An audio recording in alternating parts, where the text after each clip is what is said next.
사도신경으로 신앙 고백 드림으로 새벽 예배 시작합니다. 전능하사 천지를 만드신 하나님 아버지를 내가 믿사오며 그 외아들 우리 주 예수 그리스도를 믿사오니 이는 성령으로 잉태하사 동정녀 마리아에게 나시고 본디오 빌라도에게 고난을 받으사 십자가에 못 박혀 죽으시고 장사한 지 사흘 만에 죽은 자 가운데서 다시 살아나시며 하늘에 오르사 전능하신 하나님 우편에 앉아 계시다가 저리로서 산자와 죽은 자를 심판하러 오시리라. 성령을 믿사오며 거룩한 공회와 성도가 서로 교통하는 것과 죄를 사하여 주시는 것과 몸이 다시 사는 것과 영원히 사는 것을 믿사옵나이다. 아멘. 이 아침에 우리에게 주시는 하나님의 말씀은 창세기 11장 10절로 30절 말씀까지, 창세기 11장 10절에서 30절 말씀까지. 우리 말씀 찾으셨으면 한 목소리로 같이 읽습니다.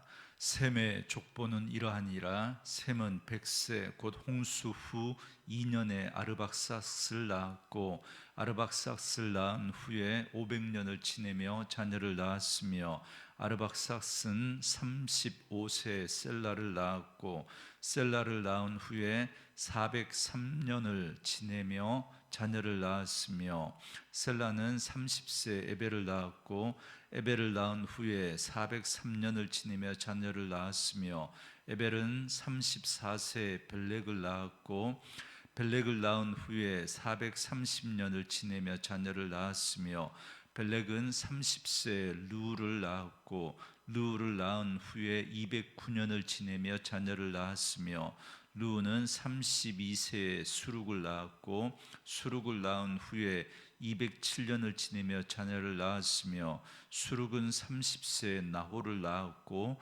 나홀을 낳은 후에 200년을 지내며 자녀를 낳았으며 나홀은 29세에 데라를 낳았고 데라를 낳은 후에 119년을 지내며 자녀를 낳았으며 데라는 70세 아브라함과 나홀과 하란을 낳았더라.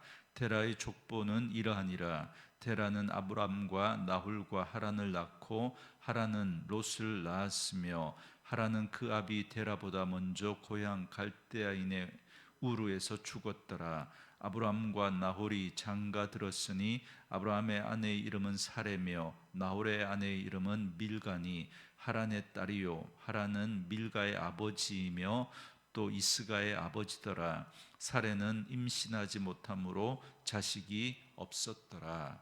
아멘. 오늘은 함께 읽으신 창세기 11장 10절에서 30절 말씀을 중심으로 약속을 여는 부르심이라는 제목의 말씀으로 잠시 은혜를 나누겠습니다. 창세기에 나오는 족보는 어떤 새로운 사건의 시작과 그 의미를 강조할 때 등장합니다.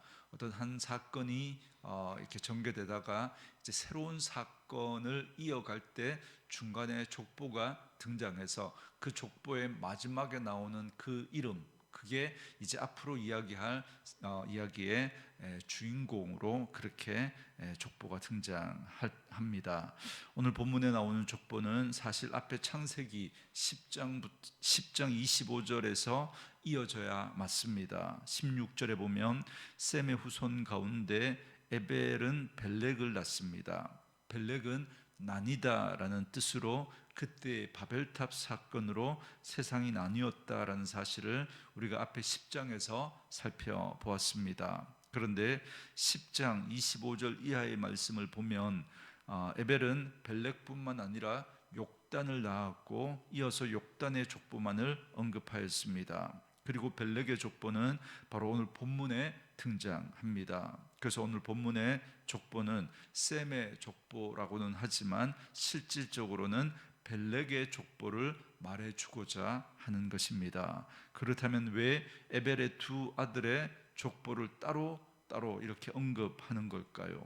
이미 말씀드린 대로 에벨의 아들 욕단은 불경건한 함의 자손과 더불어 섞여 살면서 불경건한 자들의 삶을 따라갔기 때문입니다. 그래서 그들의 족보는 10장에 같이 묶어서 기록을 하고 있는 것입니다. 그래서 10장의 족보는 노아의 자손들이 종족과 언어대로 흩어진 족보를 언급하는 것이다 라고 할 수 있지만, 더불어 홍수 이후에 세상이 다시 악으로 물들었다라는 사실을 보여주는 것이기 때문에 그렇습니다. 그리고 그 절정으로 바벨탑 사건이 일어나게 되는 것입니다. 그러나 하나님은 이런 악한 세상 가운데 거룩히 구별된 한 족보를 기록하고 계시는데, 그게 바로 오늘 본문의 벨렉의 족보입니다. 그래서 이 족보의 마지막에는 누가 나옵니까?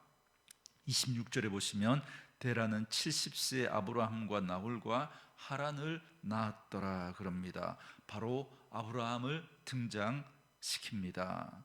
아직 이름이 바뀌기 전에 아브라함이라는 이름으로 기록되어 있습니다. 아브라함을 등장시키는 것으로 이 족보는 끝이 납니다. 그러니까 앞으로 하나님은 이 아브라함을 통해서 하나님의 약속을 이어가실 것을 말씀하고 계시는 거죠.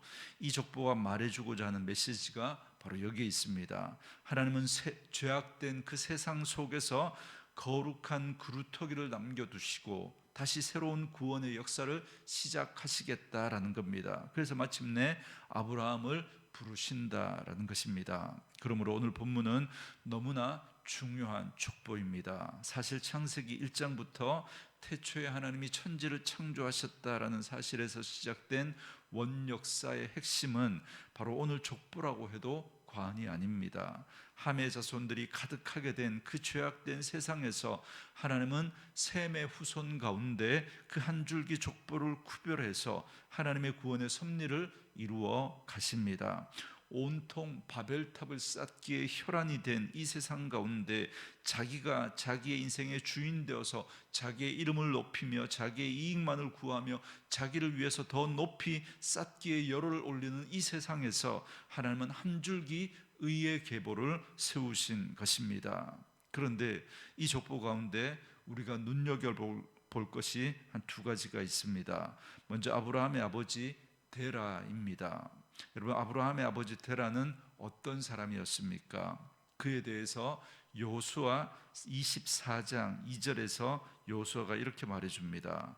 여호수아가 모든 백성에게 이르되 이스라엘의 하나님 여호와께서 이같이 말씀하시기를 옛적에 너희 조상들 곧 아브라함의 아버지 나홀의 아버지 데라가 강 저쪽에 거주하여 다른 신을 섬겼으나, 이렇게 말합니다. 그러니까 데라는 다른 신을 섬기는 우상을 숭배하는 사람이었다라는 겁니다. 그러니까 그는 본래 하나님을 온전히 섬기지 않았습니다. 다른 셈의 후예들도 마찬가지였죠. 욕단과 같이 그들은 모두 함의 자손들처럼 죄악에 빠져 우상을 숭배했습니다. 아브라함의 아버지 데라도 예외가 아니었습니다. 유대인의 전승에 따르면 데라는 심지어 우상을 깎아 만드는 우상 장사였다라고 전해집니다. 우상을 만드는 일을 업으로 하는 사람이었다라는 거죠. 전혀 우리가 생각하는 믿음과 경건과는 거리가 먼 사람이었습니다. 그 소리는 다시 한번 성경에 놀라운 진리, 놀라운 하나님의 은혜를 다시금 깨닫게 됩니다. 하나님이 부르심을 입은 아브라함이 부르심을 입은 것은 그가 의롭거나 무엇을 잘해서가 아니다. 오직 이건 하나님의 은혜였다라는, 하나님의 일방적인 선택이었다라는 사실을 깨닫게 됩니다.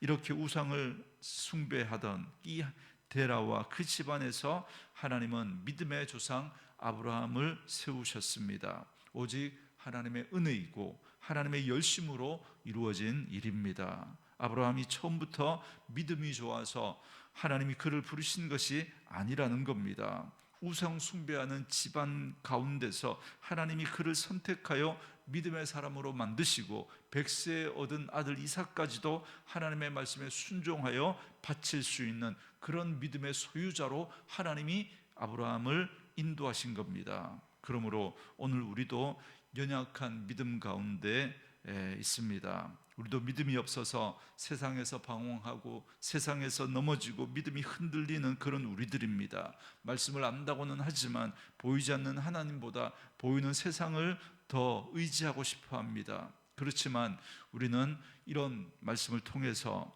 다시 한번 우리를 빚어가시는 하나님의 사랑과 하나님의 열심을 보게 됩니다.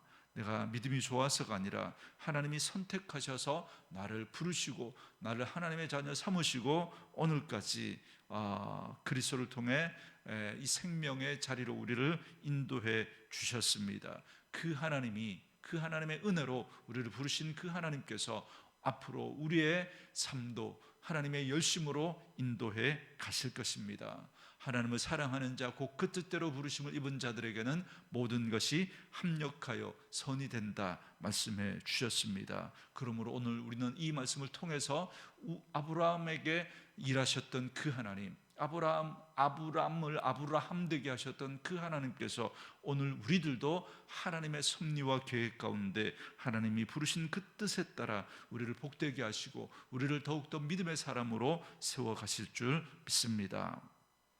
그래서 그 사실을 우리가 믿음의 눈으로 바라볼 수 있기를 바랍니다. 하나님의 일하심과 은혜와 섭리를 바라보며 더욱 하나님을 의지하는 그런 저와 여러분, 그래서 하나님께서 우리와 우리의 가정 그리고 우리 자녀를 하나님의 복된 자녀로 이끌어 가실 것입니다. 그리고 또 한 가지 우리가 주목해 볼 말씀은 30절인데요 여기 보시면 사례는 임신하지 못함으로 자식이 없었더라 그럽니다. 여기 너무나 중요한 말씀이 나옵니다. 하나님의 거룩한 계보에 느닷없이 임신하지 못하는 여인이 등장합니다. 이 말씀에 담긴 뜻은 여러분 이것입니다. 임신하지 못하는 여인, 곧 인간의 힘으로는 생명을 잉태하고 이어갈 수 없는 여인이 생명의 족보에 등장하고 있다라는 것입니다. 이게 무슨 의미겠습니까? 인간의 힘이 아니라 하나님의 힘으로 이 생명의 역사를 이어가신다라는 말입니다. 이것이 바로 하나님이 일하시는 방식입니다. 하나님의 생명이 어떻게 흘러가는지를 보여주고 있습니다. 잉태하지 못하는 여인을 통해서 인간의 힘으로는 결국 생명이 단절될 수밖에 없지만 하나님의 은혜와 능력으로 생명이 탄생하고 이어진다라는 것입니다. 나중에 이 일은 궁극적으로 어떻게 나타납니까? 바로 예수님의 동정녀 탄생을 통해서 나타나게 됩니다. 이처럼 오늘 이 시대는 불경건하여 바벨탑을 쌓는 사람들이 가득한 세상입니다. 자기 스스로 자기 힘으로 무엇인가를 이룰 수 있다고 생각하고 자기 힘만 의지하여 살아가는 함의 자손들로 가득합니다. 반면에 자기 안에는 소망이 없음을 알고 오직 하나님만 의지하며 하나님만 신뢰하는 사람들, 다시 말하면 나는 할 수 없음을 알고 오직 하나님만 의지하며 살아가는 사람들은 구원의 은총 가운데 살아가는 경건한 셈의 자손들입니다. 그러므로 오늘 우리는 바로 이런 셈의 족보에 들어갔음을 믿음으로 바라볼 수 있기를 바랍니다.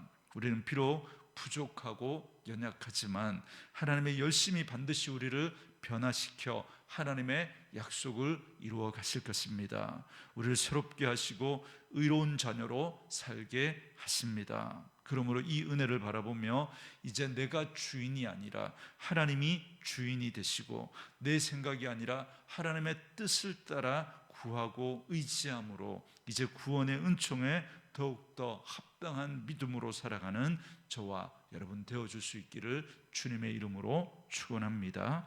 우리 주신 말씀 묵상하시면서 이 찬양 함께 들으시며 기도하는 시간 갖겠습니다.